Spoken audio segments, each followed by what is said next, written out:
Hi friend, welcome to game of winning. WrestleMania 41 night 2 finally end हो चुका है, उसके बारे में बात करने वाले हैं। काफ़ी कुछ देखने को मिला यहाँ पे। सबसे पहले बात कर लेते हैं हम स्टार्टिंग में Rhea Ripley versus Bianca Belair versus Iyo Sky के बीच वुमेन्स वर्ल्ड चैंपियनशिप के लिए मैच दिखा। बेल बजी और वही दिखा वो इस मैच के बिल्डअप में दिखा है। बियांका और रेहा रिप्ले एक दूसरे को कन्फ्रंट करते दिखाई दी। इयो स्काई को साइडलाइन करना दिखाई दिया, ऐसे जैसे कि वो है ही नहीं। वो कहती दिखी मैं भी हूँ भाई। इसके बाद तीनों बढ़ जाती हैं और फिर वही मार के इयो स्काई को ये बाहर करती हैं और फिर बियांका और रेहा रिप्ले बढ़ती दिखाई दी। हालांकि कुछ टाइम बाद इयो स्काई भी पिक्चर में दिखाई दी। ऐसा लगा जैसे दोनों इयो स्काई को कुछ समझ ही नहीं रही हैं। रेहा रिप्ले और बियांका ब्लेयर डोमिनेट करती दिखाई दी। इयो स्काई भी काफ़ी फुर्ती में दिखाई दी। बढ़िया मैच दिखा इनके बीच। एंड में रेहा रिप्ले इयो स्काई को रिंग पोस्ट में दे मारती हैं।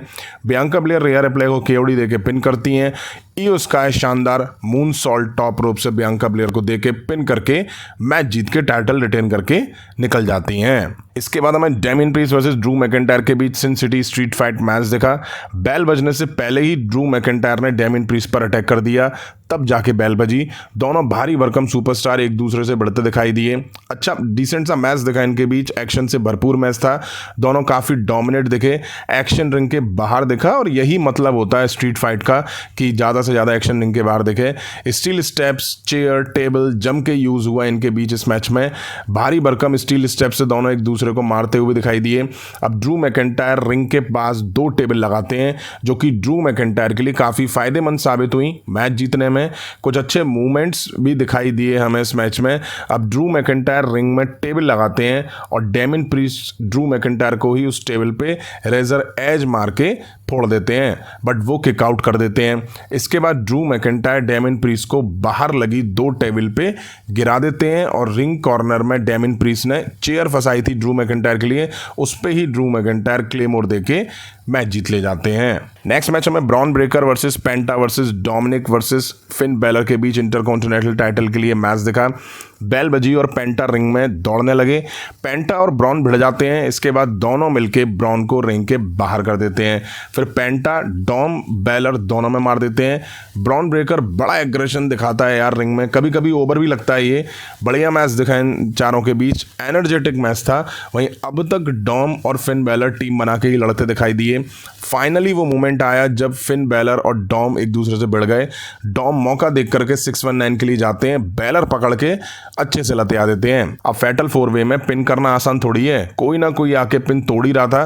कार्ली तो भी रिंग साइड दिखाई दिए, वो ब्रॉन ब्रेकर और पेंटा पे अटैक करते हुए दिखाई दिए।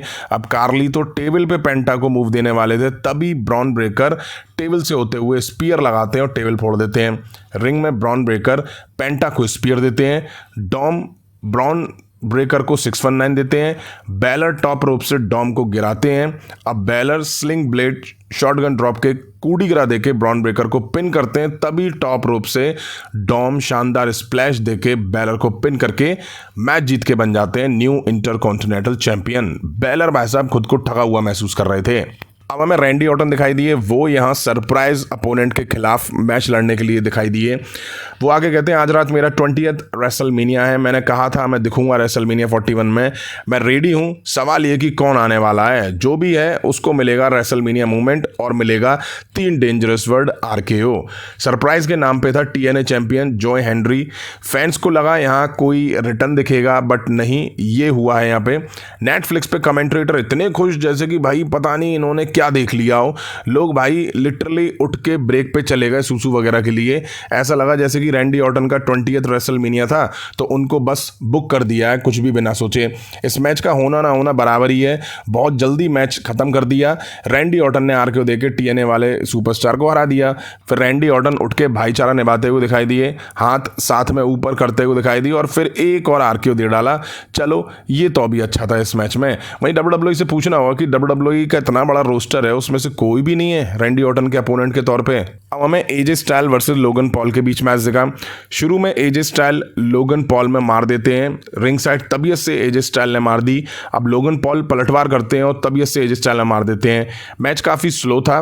AJ स्टाइल काफ़ी स्ट्रगल करते दिखाई दिए।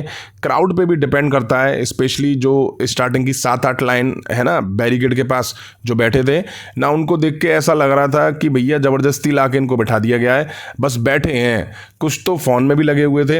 उनके रिएक्शन को देख के लग ही नहीं रहा था कि भाई ये रेसलमेनिया जैसा बड़ा इवेंट है।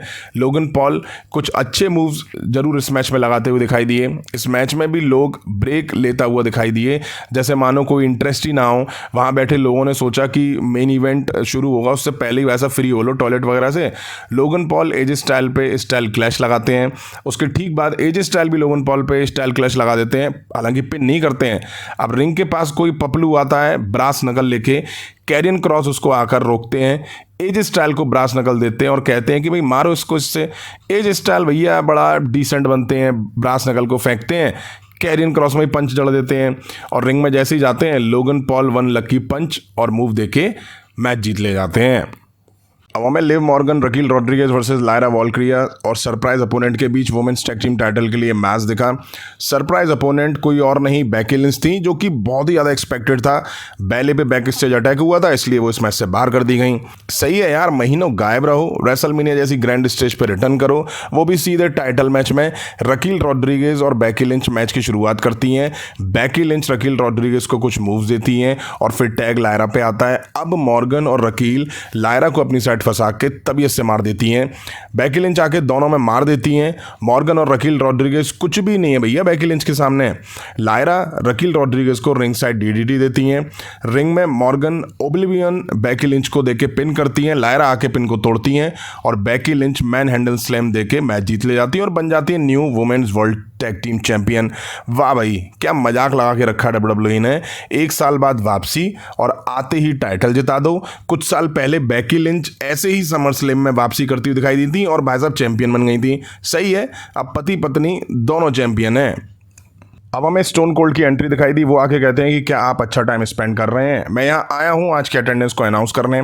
आज की अटेंडेंस है 63,226, यानी कि 63,226। वो कहते हैं ऐसा लगता है कि इन लोगों से ज़्यादा चीज़ें हो सकती हैं यहाँ पे, आपको अपने आप को दांव पे लगाना है, आप बैठ के एंजॉय करो। फिर वो बताते हैं दोनों नाइट की अटेंडेंस कंबाइंड 1,24,693, यानी कि 1,24,693। अब सवाल ये कि भाई ईच नाइट लगभग 60,000 लोग एरिना में थे। क्राउड एकदम फीका सा था। इससे अच्छा तो वीकली शो पे कभी कभी क्राउड दिख जाता है, उनके रिएक्शन दिख जाते हैं। खैर, अब टाइम था मेन इवेंट का, जहां हमें John Cena versus Cardi roads के बीच अनडिस्प्यूटेड डब्ल्यूडब्ल्यूई चैंपियनशिप के लिए मैच दिखा। अब क्राउड एनर्जेटिक दिखा थोड़ा, बट फ्रंट रोज फिर भी भाई साहब शांत बैठी दिखाई दी, कुछ करने को तैयार नहीं थी। दोनों एक दूसरे से बड़बड़ करते हुए दिखाई दी और फिर भिड़ जाते हैं। जॉन सीना को शुरू में बचते बचाते हुए दिखाया गया, कभी वो बाहर जा रहे थे, कभी वो रिंग एप्रन पे आ रहे थे। शुरू में कॉडी रूड्स को ही तगड़ा दिखाया गया, अब जॉन सीना भी पलटवार करते हैं, अच्छा कंट्रोल बना लेते हैं। मैच काफ़ी स्लो दिखाई दिया। एलिमिनेशन चैम्बर में जो जॉन सीना का हील रूप था वो मैच के शुरू में या यूं कहूं मैच में मिसिंग ही दिखाई दिया। अब काफ़ी टाइम बाद कॉडी रूड्स फाइट बैक करते हैं, डिसास्टर किक और कॉडी कटर लगाते हैं। कॉडी रूड्स अब एटीट्यूड एडजस्टमेंट को किक आउट कर देते हैं। इसके बाद जॉन सीना टॉप रोप से ए दे के पिन करते हैं, बट कॉडी रूड्स फिर किक आउट कर देते हैं। जॉन सीना एटीट्यूड एडजस्टमेंट दे के सबमिशन लगा देते हैं। ले भाई, कॉडी रूड्स ने सबमिशन छुड़ाया, जॉन सीना रेफरी में जा घुसे। कॉडी रूड्स दे के क्रॉस रोड्स पिन करते हैं, बट भाई साहब रेफरी नहीं थे। जॉन सीना टर्न बकल हटा देते हैं, कॉडी रूड्स उस पर ही जाके लगते हैं 2 बार। जॉन सीना अब ए देते हैं और पिन करते हैं। Referee 1-2, but Cardi kick out कर देते हैं। अब ले भैया, ट्रेविस स्कॉट का म्यूजिक हिट होता है और उसी म्यूजिक पे ट्रेविस स्कॉट की एंट्री दिखाई देती है। सीना हंसने लग जाते हैं, बड़ी लंबी इंटरफेरेंस, भाई साहब धीरे धीरे कछुए की चाल से ट्रेविस स्कॉट आते दिखाई दिए। कॉडी रूड्स जॉन सीना को क्रॉस रोड्स देके पिन करते हैं। ट्रेविस पकड़ के रेफरी को बाहर खींच लेते हैं। ट्रेविस और कॉडी रिंग में आमने सामने आते हैं, दोनों बड़बड़ करते हैं, अबे लड़ो बे, चलो। क्रॉस रोड पड़ती है। सीना अब टाइटल से कॉडी रूड्स को मारने आते हैं, कॉडी रूड्स पकड़ लेते हैं। सीना हाथ जोड़ने लग जाते हैं। अब कॉडी रूड्स जेंटलमैन, वो कहाँ टाइटल से मारेंगे यार। अब जॉन सीना मेन पॉइंट पे घुमा के लाद देते हैं, टाइटल से हिट करते हैं, पिन करके बन जाते हैं new undisputed champion. Finally John Cena 17 time champion बन चुके हैं। फाइनली नाइट 2 यहीं खत्म हो जाती है। ईओ स्काई ने टाइटल आज बचा लिया। वहीं डॉम फिन बैलर को पिन करके न्यू इंटरकॉन्टिनेंटल चैंपियन बन चुके हैं। रैंडी ऑर्टन का बस मैच दिखा, लेकिन कुछ खास नहीं था। वहीं वुमेन्स टैग टीम टाइटल में बेकी लिंच का रिटर्न दिखा और वो न्यू चैंपियन भी बन गई। पूरी स्पॉटलाइट बेकी लिंच खा गई। मॉर्गन और रकील रॉड्रिगेज मैच तभी हार गई थी जब बेकी लिंच की एंट्री हुई थी, उनका रिएक्शन ही ऐसा था। खैर मेन इवेंट की बात करें तो बेशक जॉन सीना 17 टाइम चैंपियन बन गए हों, बट मेन इवेंट उतना खास नहीं था। ऐसा स्लो मोशन में बढ़ रहा था, इंटरफेरेंस ट्रेविस स्कॉट की, जिससे कुछ भी मजा नहीं आया, मतलब जरा भी फैंस शॉक नहीं हुए होंगे। खैर आपका इस पे क्या कहना है कमेंट करके जरूर बताइएगा। अभी की वीडियो में इतना ही, पसंद आया तो लाइक और शेयर करें। उस तरह की इंटरेस्टिंग अपडेट्स के लिए चैनल को सब्सक्राइब करें, बेल आइकन को प्रेस करें। मिलता हूं जल्दी नेक्स्ट वीडियो में। Thank you.